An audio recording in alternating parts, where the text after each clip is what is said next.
नमस्कार दोस्तों। आज की कहानी का नाम है शादी। सूरज और संध्या दोनों एक दूसरे से बहुत प्यार करते थे। सूरज एक अमीर घर का लड़का था, जबकि संध्या एक गरीब घर से थी। जब भी सूरज संध्या को कहीं घुमाने की बात करता तो संध्या टाल देती थी, क्योंकि वह एक सीमित परिवार से थी, लेकिन देखने में बहुत ही खूबसूरत थी, जैसे कि कोई अप्सरा हो। सूरज की माँ सूरज के लिए बहुत ही ऊंचे परिवार से लड़की देख रही थी, जिससे कि सूरज की शादी करे, लेकिन सूरज संध्या से ही शादी करना चाहता था।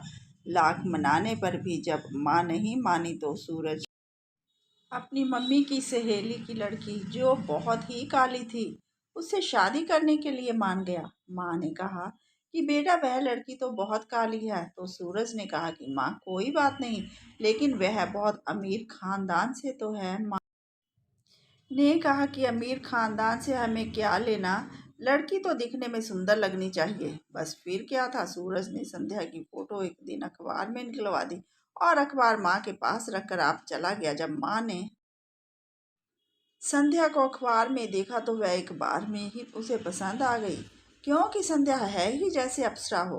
तभी माँ ने पंडित जी को फोन मिलाया और कहा कि इस संध्या नाम की लड़की का पता लगाकर हमें बताओ। कुछ दिनों के बाद ही पंडित जी का फोन आ गया। सूरज अपनी माँ के साथ संध्या के घर चले गए और संध्या को देखकर सूरज की माँ ने कहा कि आपकी बेटी तो अप्सरा से भी ज्यादा सुंदर है। तभी सूरज देख रहा था कि संध्या बार बार अपनी कमर के पीछे पल्लू को ठीक कर रही थी। सूरज ने कहा कि अगर आपको ऐतराज ना हो तो मैं अपनी होने वाली पत्नी से अकेले में कुछ बात कर सकता हूँ। तभी संध्या के माता पिता ने कहा कि बेटा, हमें कोई ऐतराज नहीं है। तो सूरज और संध्या एक कमरे में गए। सूरज ने अंदर से दरवाजा लॉक कर लिया। संध्या डर गई थी, वह पीछे पीछे हो रही थी और सूरज उसकी तरफ बढ़ रहा था। तभी संध्या दीवार के साथ लग गई थी। अब उसके पास और कोई रास्ता नहीं बचा था। तभी सूरज संध्या की और नजदीक गया और उसने संध्या के ऊपर से उसका पल्लू उतार दिया और उसकी कमर को अपनी तरफ घुमाकर उसके ब्लाउज की हुक को लगाने लगा। संध्या का चेहरा शर्म से लाल हो गया था। तभी सूरज ने कहा कि मुझे पता है कि तुम्हें साड़ी पहनने की आदत नहीं है, इसीलिए तुम्हें यह परेशानी झेलनी पड़ रही है। उधर बाहर बैठी संध्या की माँ अपने पति से कह रही थी कि कहीं संध्या अपने मांगलिक होने का ना बता दे, क्योंकि फिर रिश्ता नहीं होगा। काफी देर तक अंदर से कोई आवाज सुनाई ही नहीं दी, इसलिए उन्हें चिंता सता रही थी। लेकिन थोड़ी ही देर के बाद दोनों हंसते हुए बाहर आ गए और रिश्ता पक्का हो गया। कुछ ही दिनों के बाद शादी हो गई। शादी के बाद सूरज और संध्या बहुत खुश। शादी के 2 दिन बाद संध्या के पग फेरे की रस्म थी और संध्या के पापा ने उसकी मम्मी से कहा कि आज हमारी बेटी की पग फेरे की रस्म है, तो मैं जाकर उसे ले आता हूँ। संध्या की माँ ने कहा कि मुझे आज कुछ अजीब सा लग रहा है, मैं भी आपके साथ ही चलती हूँ और अपनी बेटी का घर अपनी आंखों से देख आऊंगी। उधर सूरज भी संध्या से कहा कि तुम तैयार हो जाओ, तब तक मैं अपना ऑफिस का काम खत्म करके आता हूँ।